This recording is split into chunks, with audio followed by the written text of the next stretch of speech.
नमस्कार, मैं हूं Prabhakar Bharti, medical admission counsellor. आप सबका स्वागत करता हूं। एमसीसी यानी कि मेडिकल काउंसलिंग कमेटी ने 22 सितंबर 2022 को एक नोटिस जारी करके एनआरआई, ओसीआई, पीआईओ और फॉरेन नेशनल कैंडिडेट्स की एलिजिबिलिटी को लेकर स्पष्टीकरण जारी किया है। एनआरआई कैंडिडेट सरकारी या फिर प्राइवेट की मैनेजमेंट सीट के लिए एलिजिबल हैं या फिर नहीं है, इसको लेकर लगातार कंफ्यूजन बनी हुई थी। यह भी अब खत्म हो चुकी है। इस वीडियो को अंत तक पूरा जरूर देखें। नए नियम के मुताबिक ओसीआई, पीआईओ और फॉरेन नेशनल कैंडिडेट्स सिर्फ और सिर्फ एनआरआई सीट्स पर ही अपनी दावेदारी रख सकते हैं। यानी कि सरकारी एनआरआई सीट हो या फिर प्राइवेट या डीम्ड कॉलेज की एनआरआई सीट हो, वो सिर्फ उसे ही क्लेम कर पाएंगे। ऑल इंडिया कोटे की सरकारी सीट या फिर किसी भी राज्य की प्राइवेट की मैनेजमेंट सीट के लिए वह एलिजिबल नहीं होंगे। यह भी बताया गया है कि इन कैंडिडेट्स को डॉक्यूमेंट के रूप में सिर्फ अपनी सिटीजनशिप कार्ड को ही प्रोवाइड करना होगा। इन्हें दूसरे एनआरआई डॉक्यूमेंट जैसे कि एम्बेसी सर्टिफिकेट और स्पॉन्सर सर्टिफिकेट देने की जरूरत नहीं है। नोटिस में इस बात को भी स्पष्ट किया गया है कि जो भारत के एनआरआई और एनआरआई स्पॉन्सर्ड कैंडिडेट्स हैं, वह देश की सभी एनआरआई सीट के साथ साथ अपने मेरिट के मुताबिक चाहे तो ऑल इंडिया कोटे की सरकारी सीट या फिर अन्य राज्यों की प्राइवेट अथवा डीम्ड कॉलेजेस की मैनेजमेंट सीट के लिए भी एलिजिबल होंगे। उदाहरण के साथ समझिए, अगर कोई छात्र एनआरआई हो या फिर एनआरआई स्पॉन्सर्ड हो तो वह अपनी एलिजिबिलिटी के हिसाब से काउंसलिंग में सभी कैटेगरी के ऑप्शंस को चुन सकता है। एमसीसी की काउंसलिंग में वह ऑल इंडिया कोटे की सरकारी सीटों को भी चुन सकता है, इसके साथ साथ डीम्ड कॉलेजेस की मैनेजमेंट सीट को भी चुन सकता है और एनआरआई सीट को भी चुन सकता है। यही व्यवस्था उनके स्टेट में या फिर किसी दूसरे ओपन स्टेट में वो काउंसलिंग में रजिस्ट्रेशन कराते हैं तो वहां पर भी लागू होगी। यानी एनआरआई कैंडिडेट्स को एक सामान्य कैंडिडेट से अतिरिक्त फायदा मिल गया है कि वो एनआरआई कोटे की प्राइवेट और सरकारी दोनों ही सीट के लिए एलिजिबल हो गए हैं। अब यह भी देख लीजिए कि एनआरआई कोटे के अंतर्गत जो सरकारी सीट्स हैं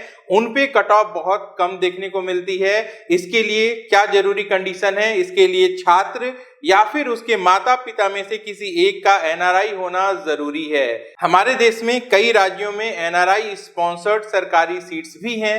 एनआरआई स्पॉन्सर्ड का मतलब होता है कि कोई ऐसा छात्र जिसका कोई करीबी रिश्तेदार, जिसे टेक्निकल भाषा में आप फर्स्ट डिग्री ब्लड रिलेटिव मान सकते हैं, वह एनआरआई हो और छात्र के पढ़ाई का खर्च स्पॉन्सर करने की क्षमता रखता हो, वह सरकारी कॉलेज में एनआरआई की सीट पे दाखिला ले सकता है। यहाँ भी कट ऑफ कम ही देखने को मिलती है। अगर आप कहेंगे तो एनआरआई कोटे के अंतर्गत एडमिशन किस तरीके से होते हैं, क्या क्या ऑप्शंस हैं और फीस कितनी रहती है, इस पे मैं एक सेपरेट वीडियो बना दूंगा।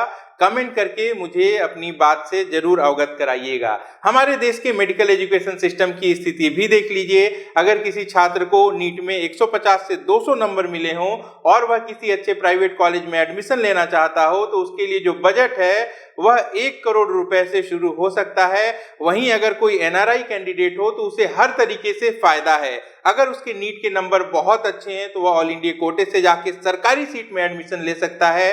अगर उसके स्कोर सरकारी कॉलेज की कट ऑफ से कुछ कम है तो वह ओपन प्राइवेट सीट पे एडमिशन ले सकता है। ऐसे में उसका जो बजट है वह 50-60 लाख रुपए या 70 लाख रुपए भी हो सकता है। और अगर वह जस्ट क्वालिफाइड है, यानी कि उसके सिर्फ 117 नंबर हैं 2022 के हिसाब से, तब भी वह एनआरआई कोटे के अंतर्गत 80 लाख से लेके 1 करोड़ रुपए के खर्च पर सरकारी कॉलेजेस में एडमिशन ले सकता है। और चलते चलते इस जानकारी के साथ साथ एक चेतावनी भी सुन लीजिए। कई बार आप छात्रों तक फर्जी एनआरआई डॉक्यूमेंट बनाकर किसी सरकारी कॉलेज में या फिर प्राइवेट कॉलेज में कम बजट पे एडमिशन का प्रस्ताव भी पहुंच सकता है, लेकिन गलती से भी यह गलती मत करिएगा, क्योंकि अगर आप इतिहास के पन्ने उलटकर देखेंगे तो पाएंगे कई सारी ऐसी घटनाएं हुई हैं जहां पे गलत तरीके से एडमिशन हुए और छात्र ने अपनी पढ़ाई भी पूरी कर ली, लेकिन इसके बाद भी अगर मामला उजागर हो जाता है तो न सिर्फ छात्र की डिग्री खारिज होती है बल्कि उस पर कानूनी कार्रवाई भी होती है, पूरा का पूरा करियर खत्म हो जाता है। ऐसे में अगर एमबीबीएस में एडमिशन की तैयारी कर रहे हैं तो काउंसलिंग की विस्तृत जानकारी रखें। आपका नीट का स्कोर ही सब कुछ है, सही तरीके से इसे इसे यूटिलाइज करके आप अपने डिजर्विंग कॉलेज तक पहुंच सकते हैं। और आपके इस सफर को आसान बनाने के लिए टीम होम एजुकेयर हमेशा तत्पर है। सही जानकारी और सटीक मार्गदर्शन के साथ हम नीट की काउंसलिंग से जुड़े एक्सक्लूसिव वीडियो के साथ आपसे मिलते रहेंगे।